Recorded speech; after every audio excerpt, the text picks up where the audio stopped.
maintenant, j'ai le plaisir de recevoir Cabral Libye en plateau. Bonjour. Bonjour monsieur. Merci d'avoir accepté notre invitation. En 2018, vous avez terminé 3e de l'élection présidentielle qui a vu la réélection de Paul Biya. Vous êtes un opposant, député, vous êtes le chef du parti camerounais pour la réconciliation nationale, le PCRN, et vous avez tenu un meeting ici en région parisienne il y a quelques jours de cela. La récente actualité, notamment au Cameroun, c'est la désignation de Issa Chiroma Bakarim comme candidat consensuel de l'opposition, désignation par un groupe de personnes, rappelons-le, réunies autour de ce qu'ils appellent l'Union pour le changement 2025. Quelle est votre première réaction? Est-ce qu'il peut faire consensus selon vous?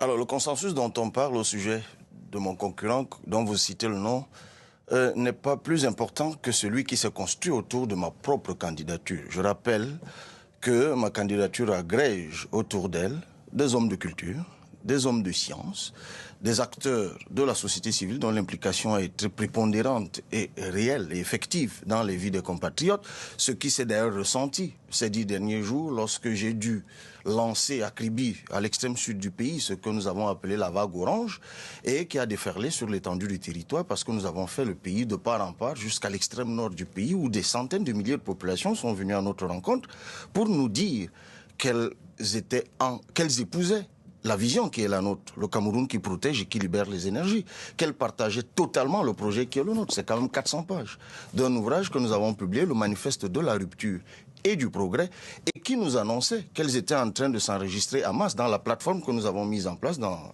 www.cabral2025.cm, dans laquelle nous avons intégré un instrument qui nous permettra de mettre fin à la fraude électorale, en tout cas d'y faire échec. Parce que ce que je peux vous dire, il y a quelques jours encore, vous avez dû voir les images de notre rencontre de Paris, des milliers de personnes qui sont venues à notre rencontre. Tous les Camerounais font chorus sur un point. On en a tous marre. Le pays est dans l'abîme et les hommes et les femmes aujourd'hui se lèvent et s'engagent pour le changement. Pour sortir, selon vos termes, de l'abîme, que proposez-vous aux Camerounais? Quelles sont les grandes lignes de votre programme? Très concrètement, je viens de vous évoquer et notre vision et notre offre politique qui est d'ailleurs structurée en 11 chapitres, mais je vous dirai tout de suite que lorsque nous arrivons, première chose, nous recouvrons les 11 700 milliards que Glencore, qui est une entreprise dont vous avez certainement entendu parler, a accepté de retrocéder à l'État du Cameroun suite à la spoliation de notre pétrole pendant 10 ans, de 2006 à 2007. Recouvrement aujourd'hui qui fait problème parce que quelques fonctionnaires ont décidé de se faire soudoyer et de bloquer ce recouvrement. Donc cet argent, nous le recouvrons. Et nous avons annoncé que nous allons donner à chaque commune du Cameroun pour régler des urgences principales. Les urgences routières, 2 milliards de francs pour chaque commune du Cameroun, il y en a 360. Faire face aux urgences routières, aux urgences hospitalières, aux urgences numériques et scolaires, puis aux urgences alimentaires. Et dans la foulée, nous avons annoncé, et ça parle aux Camerounais, la gratuité du titre foncier, parce que nous sommes dans un pays qui a un potentiel agricole qui est juste similaire à celui de la Malaisie, dragon d'Asie, à l'Allemagne, puissance européenne, 7,2 millions d'hectares de terres arables, dont à peine 20% sont exploités, ce qu'on appelle le capital mort. Puis la réforme de l'État qui va mettre fin à la crise anglophone avec 25 régions communautaires et la systématisation de l'apprentissage du français et de l'anglais. Puis je finirai par l'équipement de notre armée pour faire face au terrorisme. Voilà, en quelques mots, en quelques traits, ce que nous comptons faire pour les Camerounais, en précisant que ceux-ci engagent leurs responsabilités individuelles cette année-ci, en s'enregistrant dans notre plateforme, en étant présent dans la surveillance du vote, et vous verrez la surprise qui viendra du Cameroun. On a entendu donc vos priorités. Pensez-vous réellement être en capacité de battre Paul Biya lors de la prochaine élection? Est-ce qu'il ne faut pas pour ça que l'opposition présente un candidat unique? Candidature unique, c'est le souhait de tous les Camerounais. Nous parlons, nous, de mutualisation. Cette mutualisation, nous l'avons proposée à nos concurrents et à d'autres acteurs politiques en 3 temps. Construction d'un projet commun, élaboration d'une stratégie commune pour bloquer la fraude électorale, dont je viens de parler tout à l'heure. J'ai évoqué notre site de campagne www.cabral2025.cm. Si vous visitez, vous verrez une vidéo que nous y avons postée qui fait la démonstration statistique et scientifique de ce que par des manipulations algorithmiques, on a fabriqué 2 millions de voix, déjà, de voix fictives pour le candidat sortant. Et puis, troisième temps, la définition de critères objectifs de choix de l'un d'entre nous. Mais je voudrais vous dire ceci. Vous me direz, le temps, il se fait court. On est d'accord. À défaut de faire ces 3 temps, il y a au moins un temps en lequel nous pouvons mutualiser immédiatement.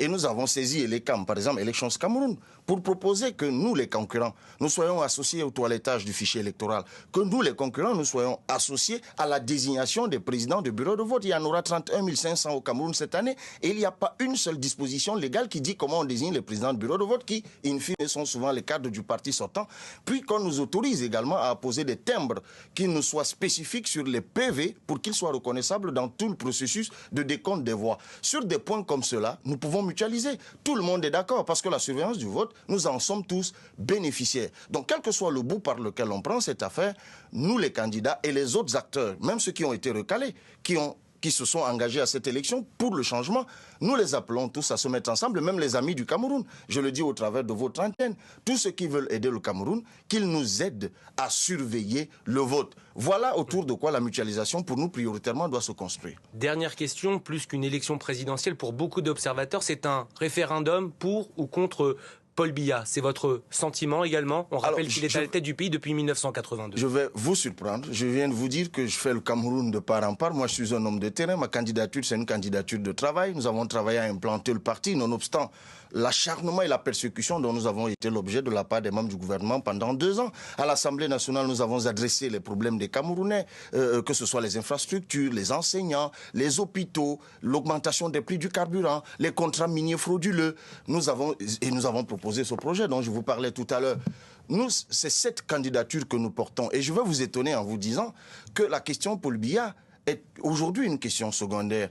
Il est simplement en train d'être ridiculisé par certains de ses partisans. Vous voyez, moi je viens du Cameroun, souvent lorsque vous voyez les gens réunis autour des photos, c'est généralement pour des questions, c'est souvent aux obsèques.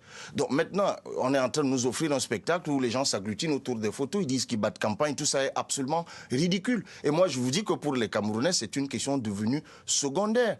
Pour beaucoup, la majorité des Camerounais, en tout cas, ceux-là que moi j'ai croisés, que ce soit ici en France, où je suis venu rencontrer des milliers de Camerounais, que ce soit au Cameroun, c'est du passé. Aujourd'hui, nous savons que c'est un système qui veut se donner du temps, qui veut s'agripper au pouvoir, qui veut se perpétuer au pouvoir et qui veut utiliser cette élection pour se donner du temps. Et les Camerounais sont décidés à faire obstacle à cela, à faire barrage à cela, et vous attendre, vous verrez la surprise qui s'annonce au Cameroun.